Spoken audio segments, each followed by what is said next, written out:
Então, eu decidi falar um pouco sobre isso, porque eu reparei que eu não fiz, acho que nenhuma live específica até hoje, só sobre Agenda 2030, não aqui no canal, mas eu fiz, né, eu dei uma entrevista para Camila Abdo sobre esse assunto, dei uma entrevista para o Rogério Roveran sobre esse assunto, uma vez acho que foi no Terça Livre, uma vez foi no próprio canal do Roveran, e falei sobre Pacto Global, sobre algumas dessas coisas que estão atreladas à Agenda 2030. Pacto Global pela Educação, que eu acabei falando de novo sobre a Agenda 2030, lá com a Camila Abdo, quando a gente falou do pacto, que o Pacto Global, lembra? Que a Lynn Forrester foi lá, os guardiões do capitalismo inclusivo, né, um nome assim, mais ou menos, foram lá levar as ideias para o Pacto Global pela Educação. A Lynn Forrester é a esposa do Evelyn de Rothschild, mãe daquele David de Rothschild, que é o cara que está escrevendo as apostilas sobre ambientalismo lá na... Bom, então, eu percebi que eu não tinha feito, acho que nenhuma live específica aqui no canal, acho que vale a pena fazer, e ao invés de só falar um pouco sobre o que é, a gente tentar ver em que estágio que está, né? Porque essa semana começou, ou vai começar, uma série de 17 programas de rádio, na Rádio Justiça, né? Promovido pelo Supremo Tribunal Federal, sobre cada um dos ODS, né, dos Objetivos de Desenvolvimento Sustentável, que são os tópicos que formam a Agenda 2030. Então, assim, já estão tratando isso como de uma forma como uma obediência à orientação da ONU. Vejam lá, no próprio site do STF, eu vi isso, acho que foi ontem ou anteontem, e tá assim, isso não vai parar, entendeu? Dá para ver que todos aqueles ODS já estão sendo assimilados como parte do direito brasileiro, independente de serem discutidos no parlamento, de serem discutidos com a população. E eu recebi um e-mail também, que mostra como isso está em todos os lugares já, né? O Leandro Lima mandou um e-mail para mim com o plano plurianual de 22 a 25 que vão aplicar na cidade de Niterói, na cidade dele. Então, da mesma forma que isso estava atrelado ao governo federal, foi tirado por esse atual governo da obrigatoriedade de seguir as recomendações da ONU no plano plurianual, o que não significa necessariamente rejeitar todas as recomendações da ONU, só significa que vai ser discutida uma a uma, e não entra mais na aprovação automática que tinha antes no plano plurianual. O pessoal do Instagram acho que não está me vendo, né? Acho que só está me ouvindo, mas vem para o YouTube aqui que está tudo certo aqui. O Instagram é muito ruim para isso. Não é plataforma de vídeo. Plataforma de vídeo é YouTube, é muito melhor. É melhor para quem transmite, é melhor para quem assiste. Então, se já está no plano plurianual dos municípios, e lá na COP26, vocês viram que tinha diversos representantes dos municípios e dos estados assumindo compromissos de obediência a esses 17 ODS, independente da Constituição, independente da soberania nacional, né? Então, não adiantou nada tudo que se falou de manter soberania nessa questão. Eu não estou culpando aqui ninguém, mas eu estou só mostrando que não mudou nada, entendeu? Tem muita gente iludida, achando que com a troca do governo, como tirou lá do do plano plurianual, que foi uma atitude de estadista do governo, eu achei, escrevi sobre isso na época. Mas é o fim da picada. A gente vê que, assim, não adianta nada, porque as coisas continuam andando todas na mesma velocidade, até estão acelerando, porque a COP26 segura agora, porque a COP26 ainda não acabou, né? Ela como todas essas conferências, elas nunca acabam, porque elas geram ONGs, empresas, grupos de trabalho que continuam trabalhando por anos, às vezes. Veja, quando lançaram a Carta da Terra, era um documento lá que eles assinaram, eu já vou falar sobre isso um pouco. Mas depois que eles criaram a Iniciativa Carta da Terra, uma ONG aí que vem crescendo desde os anos 90. Né?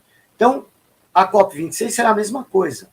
Então, esses grupos de trabalho que estão ainda lá envolvem prefeitos, secretarias municipais, governadores, secretarias estaduais, secretarias de ministérios, um monte deles, e estatais, autarquias, todo o nosso sistema judiciário, o próprio Congresso.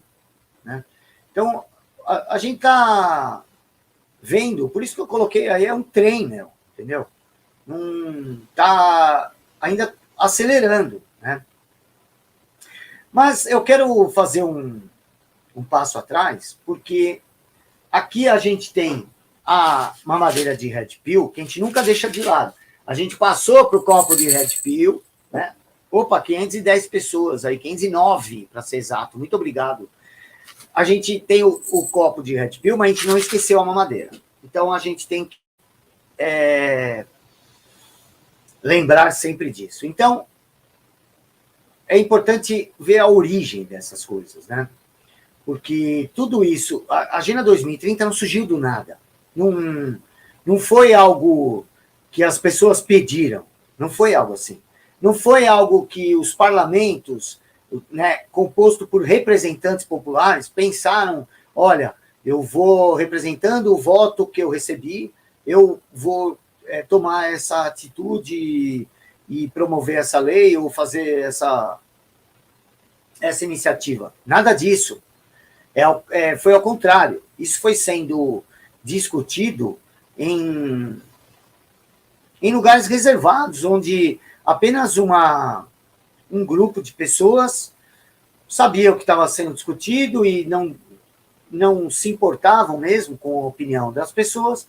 Então começa, né, isso tem uma origem meio... Tem gente que diz até que é meio lendária, assim, né? Eu prefiro me ater à sua manifestação na realidade, né? Diz respeito, isso que eu estou falando, diz respeito ao relatório Iron Mountain, tá? Teve lá após a guerra, começa assim várias discussões já, como quem acompanha meu trabalho sabe que eu já chamo esse período aí um pouco antes da guerra, a própria guerra e o logo pós-guerra, como um período de infiltração das nossas sociedades por essas ideias de construção de um ambiente de governança global, né? Esse período eu chamo do período de infiltração, onde as ideias que sucederam as ideias totalitárias, corrigidas pelas experiências que deram errado e que foram as causadoras da Segunda Guerra Mundial, né? Como consequência disso, houve um remanejamento das ideias, uma nova utilização desses instrumentos que tinham começado no início do século XX e o que a gente pode chamar de uma nova mentalidade revolucionária, né? Então, ali surge também, junto a organismos privados, né, fundações, esses institutos internacionais, e alguns braços aí do Deep State, principalmente ligado à área de inteligência, começou a reunir uma série de especialistas para saber como manter aquela soberania dos vencedores da guerra. Né? Então, você vê que logo depois da guerra vai surgindo uma série de coisas. Surge a ONU, a Unesco, a OTAN, eu não sei agora se é o tribunal ou a corte de justiça que vai surgir depois da guerra e depois vai se aperfeiçoar lá, já acho que nos anos 2000 com o Tribunal de Haia, né? Então, todas essas coisas começam a ganhar força, né? Porque sempre o pós-guerra justifica uma série de coisas, e ali eles começam a discutir como manter essa soberania, como manter essa... Né?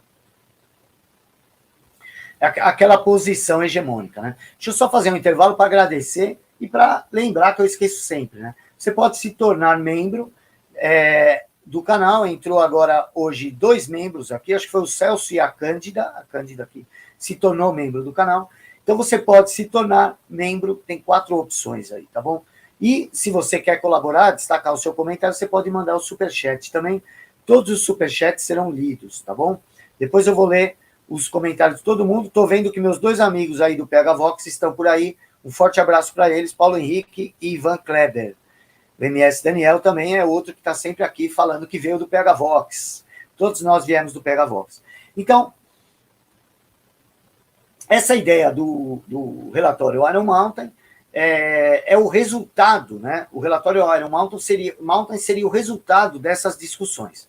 Anos depois, esse relatório foi considerado uma fraude, né? Porque apareceu um suposto autor, que era um humorista, né? Acho que é Levin, ou Levin, não lembro agora o sobrenome dele. E esse cara fala, não, fui eu que fui o autor, e todo mundo passou a ridicularizar aquilo e lançou aquilo no formato de livro, com muito menos páginas do que o documento original. Então, eu considero o seguinte, independente de quem for o autor, o que importa é que aquilo que está lá foi aplicado e está sendo usado até hoje. Da mesma maneira, eu falo do Protocolos dos Sábios do Sião. Foi uma fraude? Muito provavelmente foi, porque a própria linguagem assume umas responsabilidades que, normalmente, quem está por trás desses planos, eles mesmo não chegam a essa questão tão descarada em documentos, daquela maneira que está lá. Mas, de qualquer maneira, da mesma forma que o Protocolo dos Sábios do Sião e o relatório Iron Mountain, o que importa é assim, você lê o que está escrito lá, a coisa aconteceu.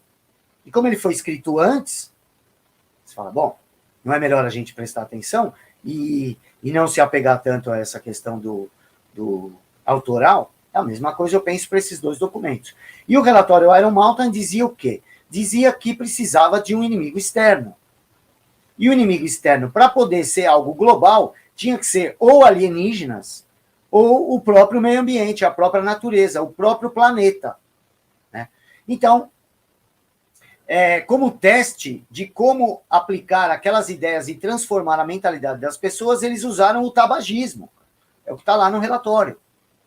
E o tabagismo, se a gente olhar o que era o tabagismo nos anos 50 e 60, o fumar era bonito, entendeu?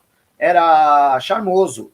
Toda a indústria de Hollywood, todos os heróis de Hollywood fumavam, né? O John Wayne era um cara, inclusive, patrocinado por uma empresa de cigarro e pela empresa de isqueiro.